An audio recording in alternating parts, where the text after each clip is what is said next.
Hey friends, welcome back. If you're new to my channel, I'm a aggressive rollerblader. I also do big wheel rollerblading, but today I wanted to do kind of an unconventional unboxing video. Normally I do unboxing and review of a lot of rollerblading parts. This is something that is not rollerblading that I'm going to use for rollerblading.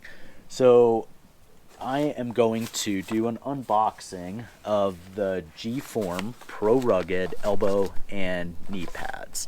So these are the Pro Rugged 2, and let's go ahead and get started. So I ordered the elbow and knee pads St. Patrick's Day. Tried on the large elbow pads. They just ended up being a hair too big. There was a lot of slop in the elbow, and what I worried about is that if I were to take a fall, it would push the pad out of the way, and then I would have no protection.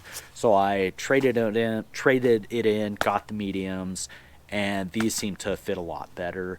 Let's go ahead and open these up. So the packaging, basically they all come in this open web on the front, solid pouch on the back, and then it indicates that it's Smart Flex, which is their impact resistance material. And then it says flexible as you ride, hardens on impact, and the machine washable. I really like the washable aspect. I have some pads where they want you to pull out like all the pads, and then you got to wash it, and you got to put everything back, and it's just a real pain.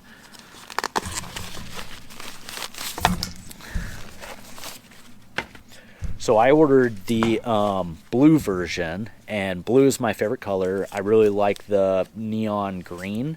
Brings back really 90 vibes, which I really like. Overall, there's the Smart Flex, which is this kind of contoured padding material. And what this does is upon impact, it hardens just like upon impact. It's meant to disperse the energy, and then it turns back soft. And supposedly there's not any restrictions on how many times it can go through that cycle before the material's not good anymore. Over time, these are supposed to kind of break in and then really form to your elbows and knees.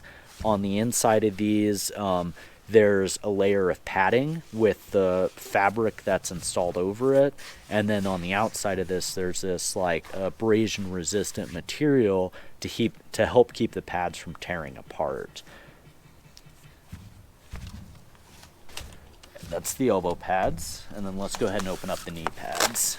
So I followed the sizing chart. The medium ended up being more true to fit. I was kind of on the verge of medium and large, and from what I saw, they recommended sizing up.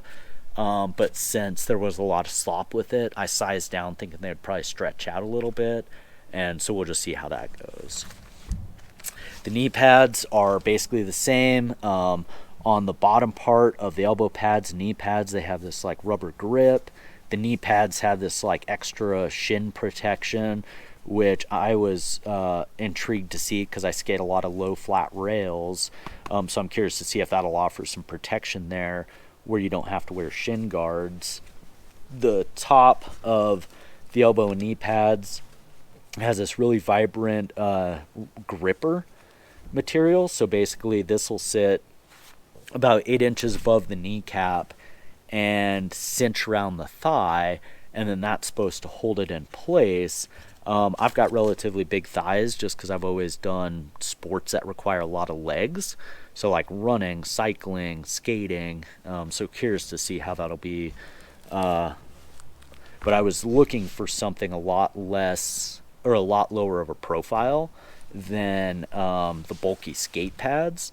But just trying to find good low profile pads with a lot of reviews is nearly impossible. So that's one thing that I built my channel around is I'm going to do an unboxing. I'm going to put it through a test and not just like 1 or 2 days and come back and say like, oh, this is my final review. It's going to be spending a couple months writing these hard, seeing how they do, and if I like them, I like them. If I don't, I don't. I pay for everything out of my own pocket, so my opinions are my opinions, not swayed by anything. I just want good products that can last doing what I do, and so, if I have good feedback, I will share that. If I don't, I will mention that as well and give opinions on what I think could be done. I don't believe I mentioned this on the back, but there's this really thin material that has kind of like a screen-like material, and that's meant to just help with breathability on the back of the knees and elbows, so that way you don't get super sweaty and then start getting a rash there, because that's probably the most uncomfortable place to get a rash, is on the back side of the knees or on the inside of the elbows. So I think I've covered about all of the features on this. Thank you all for checking in. If you have any questions, feel free to drop me a comment and I'll do my best to answer them. I'm probably going to start skating these this week. So, I understand that there's supposed to be like a couple week break-in period for that. So I want to get past that and then, really start getting into the wearing of this and just see how they hold up in the long term. Thank you all for checking in, and I'll follow up with a video. You all have a great rest of your weekend.